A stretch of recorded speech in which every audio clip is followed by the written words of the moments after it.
warm wishes to my juniors. As you all discussed,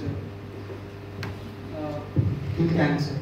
So one, like, Okaru kill cancer and campaign ఎందుకు run చేయాలి? What's the need? ఒకదైనా answer ఉందా? So before entering the topic నేను ఒక చిన్న story చెప్తాను. రీసెంట్గా మా ఫ్యామిలీలో ఒక పర్సన్ ఎక్స్పైర్ అయిపోయారు సేమ్ క్యాన్సర్ తోటి. ఈ ఇండియన్ రిచువల్స్లో ఉన్నట్టు I participated in those rituals. అక్కడ డిస్కషన్ ఏమొచ్చిందంటే క్యాన్సర్ అనేది ఒక లైక్ డిసీజ్, అది వచ్చిందంటే కంపల్సరీగా వచ్చిన వాళ్ళు చనిపోవాల్సిందే అని చెప్పేసి, ఇంకా ఒకవేళ దానికి మెడికేషన్ అయినా సరే ట్రీట్మెంట్ అయినా సరే చాలా ఎక్స్పెన్సివ్తో కూడుతుందని చెప్పేసి ఈ టైప్ ఆఫ్ అవేర్నెస్ వాళ్ళు స్ప్రెడ్ చేస్తున్నారు.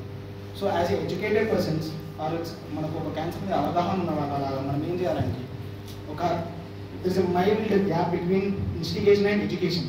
వీళ్ళు చేసేదంతా instigation which is wrong awareness of ఇప్పుడు మన క్యాన్సర్. మనం ఏం చేయాలంటే ఎడ్యుకేట్ చేయాలి. వై క్యాన్సర్, ఎందుకు వచ్చింది, ఎలా వచ్చింది, దీన్ని ఎలా మనం క్యూర్ చేయగలుగుతాం.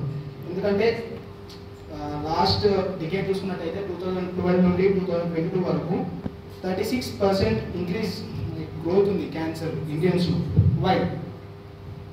లాస్ట్ డికేడ్ అంటే మోస్ట్లీ మన ఫాదర్స్ ఏంటి ఉంటారు, వాళ్ళకి ఇలా ఇప్పుడు ఉన్నంత పొల్యూషన్ లేదు, ఇప్పుడు ఉన్నంత కంటామినేటెడ్ ఫుడ్ లేదు, వాళ్ళు ఒక మంచి హెల్తీ అట్మాస్ఫియర్లోనే పెరిగారు. అయినా సరే వాళ్ళు ఎందుకు దాంతో డయాగ్నోస్ అవుతున్నారు?